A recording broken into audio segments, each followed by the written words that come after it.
Hello, welcome to my channel. My name is Nikki. Thank you for stopping by.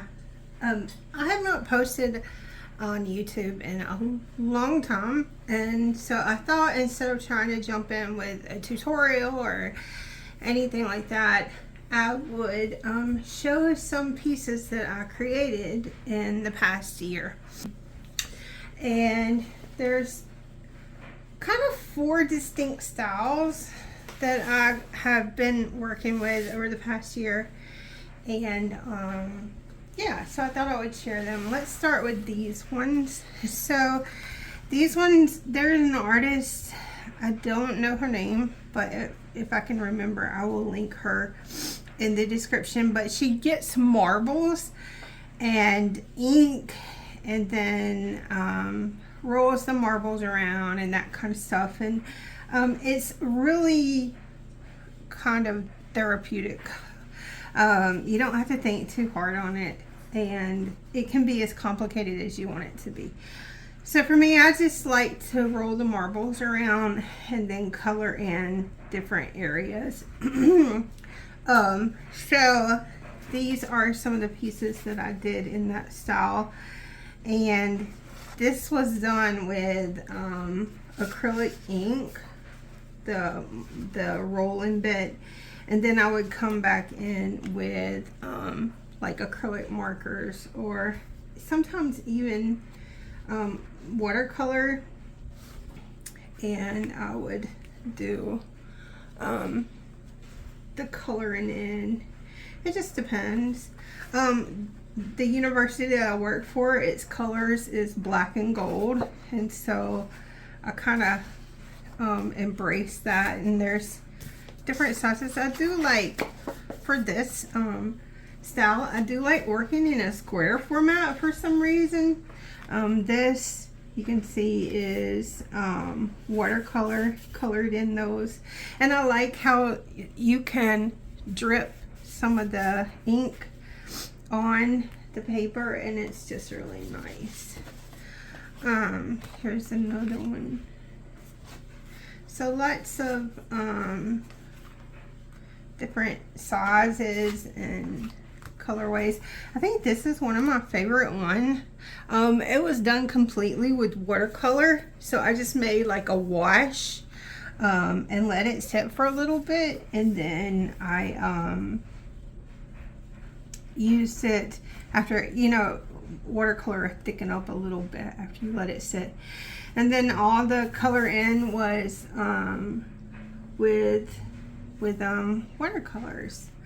Yeah, so that's kind of like smaller pieces that I did in that style, and it was a lot of fun. I haven't done it in a while because I've just found other styles that's really sparking joy right now, so that's what I've been doing. Now this is the technique that took up most of my year, and it's very abstract, geometric. Basically it's combining a scrape technique and then doing line art on it, but in kind of geometric patterns. And you will see there's a good plenty of these. There's a lot of these because yeah, I spent a lot of time working on these ones, and these are on, I love this little one, this little square one. I might frame it. I have an art show coming up, and so that's kind of what prompted this, is I need to pick out some pieces to get framed for the art show. This I use, now for this technique, the fluid acrylics work great. The golden fluid acrylics, I really like them more than the acrylic inks. But this particular, I don't know how well you can see it, but there's texture to it, and there's a golden fluid acrylic that is in the metallic range, but it's a black, but it's probably one of the coolest ones. And I used it on there, and I really like this. It's almost like sandpaper. But yeah, this I made a bookmark. This was just, I had did a little doodle and on a little scrap piece, and so I put full on it here. And when I first started working with this kind of technique, I didn't tape off all the sides, and so some of them you will see are not squared. Some of them are squared with the paint scrape, but then the line art details over the border. It's just a lot of fun. This is a lot of fun. I love it. And I haven't worked in this style in about 3 months, but I'm going to get back to it. This is some more just doodles.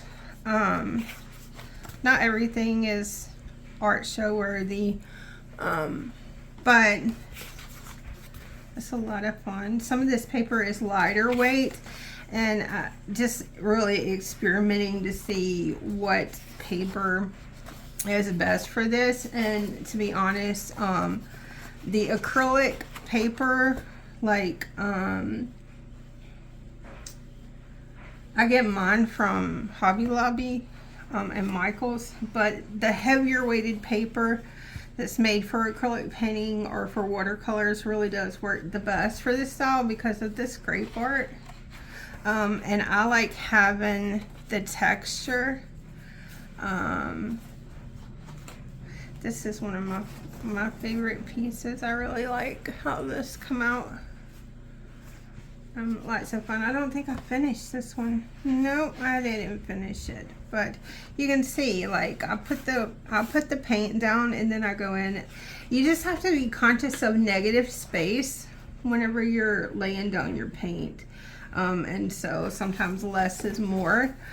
This is a really pretty color palette. This was with the inks. So you can do it with acrylic ink.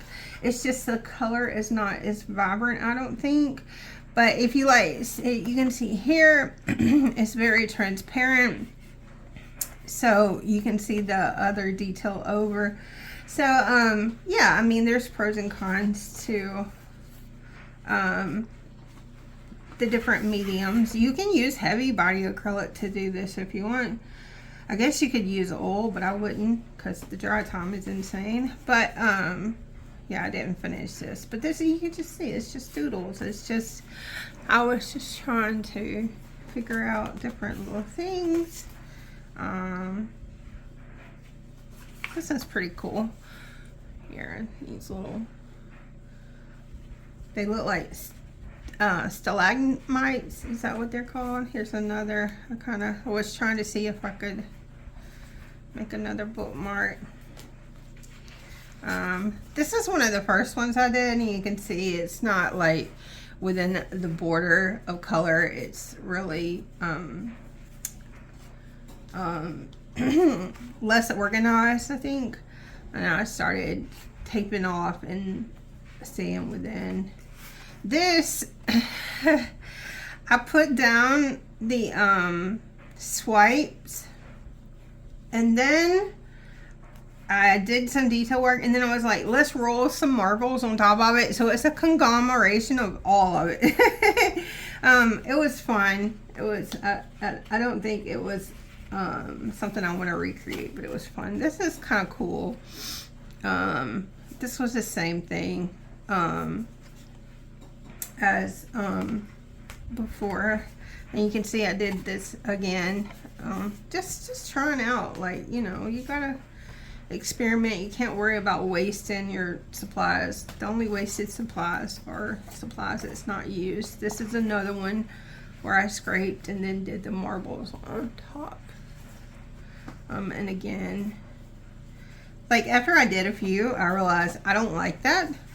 Like, that don't make me happy, but I tried it, right? This is another one, kind of trying to before doing this scrape, map out different shapes and whatnot. It's fun, it works, but it wasn't really something that I enjoyed in the long run, so I didn't stick to doing that. Here's another one of the first ones I did. Again, trying to map out shapes and then doing this grape. I do like this one. I was just like, oh, those look like dream catchers. And so yeah, this one, I like this. I like how the blue pops against the green here. So, and I also, these I did with the same set of paints, these two, and I really, really, really like them. I kind of view them as a little set. I like doing smaller pieces in this technique because the line work can be quite tedious, and when you start doing huge pieces, which I do have huge pieces, and maybe I'll show that in a different video, just the different sizes instead of trying to do them all in one.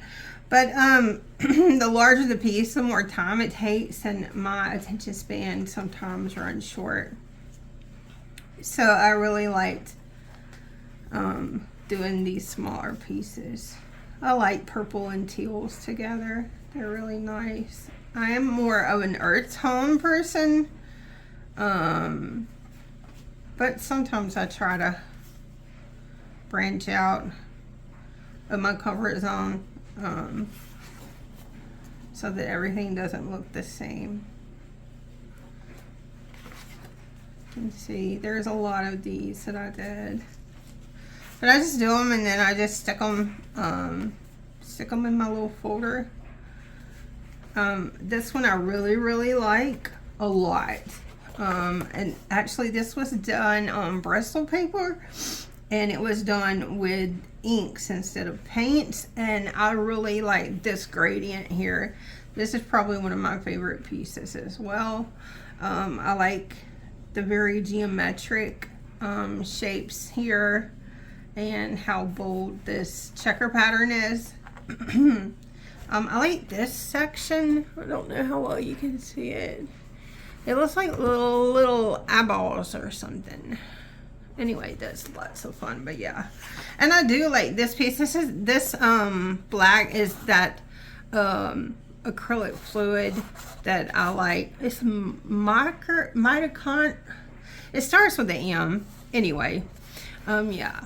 So I like this, and it was a really unique shape, paper-like size, and then the last one is, this reminds me of like a postcard, like the postage on a postcard for some reason. Yeah, so that is that kind of style. And then this is a style of art I like to do. It's kind of folk art.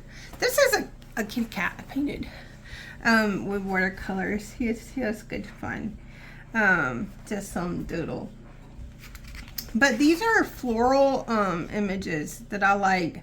They're very abstract, and they still have that geometric element that I like though. Yeah, so I spent a couple of months, probably 2 months, just working on this style. And I do have larger pieces, but this is when I started really exploring watercolor. I had not worked with watercolor. I just never really got into it. And I bought a set, I want to say probably 3 years ago, and I never used it. And then I was just like, I'm going to try this out. So, yeah, this is just trying to get a hold on watercolor and seeing how it behaved. But also, I used the Microns and Faber-Castell pens to do the detail work. Here's another one. I really like these. They're kind of tulips, I call them zombie tulips. This is done with acrylics, on acrylic paper, and I love painting on acrylic paper. It's just so much less hassle than a canvas.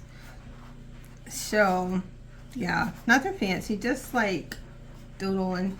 There's a cat, another cat, and I wanted to do a monochromatic cat. So yeah, I did him. And then some more flowers. This was actually on the Artist paper where you can buy a big sheet. I need to go in and finish the detail work because it's not finished, but there's that. And then I did another color story. There's more pieces in this colorway. They're just larger pieces, and I really like this color. Is probably one of my favorite reds, and it's not even really red, it's vermilion. But I have a few colors that are just like my go-to colors. I don't like bright colors, but this still gives me the brightness of a red, but without the intensity. So I really like vermilion. Prussian blue is another one of my favorite colors for that same reason. So I used that. And then this was done with watercolor and with acrylic markers. The background was done with watercolor, and then I came in with the Sharpie acrylics, which are actually really nice, and then some little detail work with a micron pen. So that was me branching into watercolors a bit, and then probably the last 3 months of the year I've really dedicated to making watercolor pieces. These are a little more time consuming. So this is a sampler I did from Scandinavian folk art images, and it's all in watercolor. But yeah, I just wanted, one time I cross-stitched a sampler for my mom, and she loves it, and so that was kind of the vibe I wanted for this piece. And then all the line work is done with micron or with Faber-Castell pens. And yeah, the watercolor brand that I use the most is Daniel Smith, and these are all Daniel Smith colors. This is the coral. There's a coral. Is it coral red? I think that's what this color is. It's really pretty. And so we got that. And then I've been doing mushrooms. So this is a mushroom piece that I did, and you know, sometimes I like to be a little more detailed with the watercolor, and then sometimes I just like to lay down washes and then do line work. And sometimes I don't put line, like these leaves, you're like, you forgot to do your line work. No, I don't, like the background leaves, I don't do line work on usually. But sometimes I do. It just depends on my mood. This one is a really pretty one I like. It's another cluster of mushrooms and some pretty flowers. I really like this color. And yeah, it's fun. And then here is some more mushrooms. And same thing. Usually I like to put acorns or strawberries or some little like fruit to accompany the mushrooms. And this seems to be my favorite shape of mushroom. I also like the Morales. Is that what it's called? It might be in my sketch. Yeah, it's in my sketchbook, but I have a really pretty one of that. And then these are landmarks, and I live in Hattiesburg, and these are landmarks, restaurants in Hattiesburg. So this is, a lot of these are located in downtown. And this is the Blue Jazz Cafe in downtown Hattiesburg. And yeah, so it's just a little storefront. And then we have the Hattiesburg Cultural Center. I like to do brickwork. It's very tedious, but I like to do it. It's fun. Some of these don't have like the ink line work on them, and some of them do. It just depends on what stage I was at. This is the arches at the district at Midtown. So across from the university where I work, we have the district at Midtown, and it's like a really nice area of shops and eateries and stuff. And yeah, I like to go there on my lunch break a lot, and so I painted this from there. Then another historic landmark in Hattiesburg is the Sanger Theater. And here it's really, the sketch is really loose. But the sign on the Sanger is very noticeable. Like, it's, everybody in the area knows what that is. Just the shape and everything. So yeah, I wanted that to be like the dominant focal point. Then this is Cafe de Luna, and this is in downtown as well, and I really like this storefront. It's so pretty. I need to go in and do the line work on it, but I kind of like how it's not so harsh, like without line work. So I don't know, but I really like this piece, and I really like this little storefront. It's so cute. And then the last one I have to show you is, this one is actually not finished because it does need line work, but this is Smith Drug Company. This is like one of the older businesses in town. And yeah, so this is just its storefront, and these are, I have like photos as my reference images a lot of times. And yeah, so I just go online and find photos of these landmarks and then paint them from the photos. So I've really been enjoying playing with the watercolors and doing botanicals and more realism than what I did in the beginning of the year. But yeah, that's kind of what my art has been the past year. If you enjoyed this and you want to see the bigger pieces, just let me know, and I will do another video. We can do the medium-sized pieces because there's about the same amount, and then we can do the big pieces. Yeah. So anyway, I hope you guys enjoyed this. I hope you're staying healthy and safe wherever you are, and I'll speak to you soon. Bye.